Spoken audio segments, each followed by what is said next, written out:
पहाडीको भूभागतिर उता हिमालय क्षेत्रमा जाने गर्नुहुन्थ्यो। साथै हाम्रा खोला नालाहरू जोड्दै जाने भएकोले गर्दा खोलाको माछाहरू पनि उकालो जाने गर्थ्यो। त्यतिलाई हेरेर नै हाम्रो पुर्खाहरूले यो होली पूजा गरेको हो। र यो साथसाथै हामी यो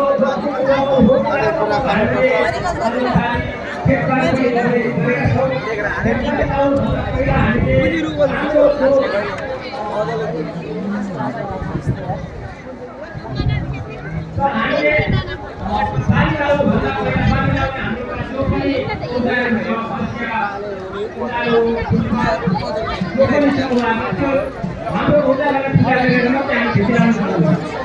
त्यसैले हामीले फेरि हाम्रो पुस्तकबाट यो पनि गरेको छौँ हाम्रो फेरि राम्रो होस्, हामीले राम्रोसँग उज्यालो होस् भनेर हामीले पुस्तकलाई माग गरेका छौँ।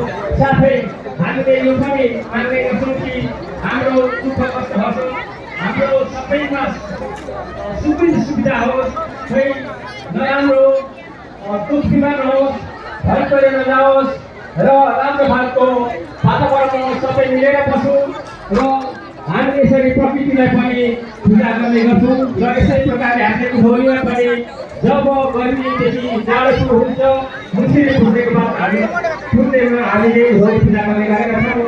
त्यसैले हाम्रो जो पूर्वजहरू पहाडी इलाकामा आफ्नो पशु पक्षी लिएर गएदेखि जब प्रायः हुन्छ उहाँहरू फेरि मधेसमा या त तराई भागमा झर्केका छ। यस्तै प्रकारले खोला नालाहरू सुक्दै जान्छ, माछाहरू झर्केका छ। यसरी हामीले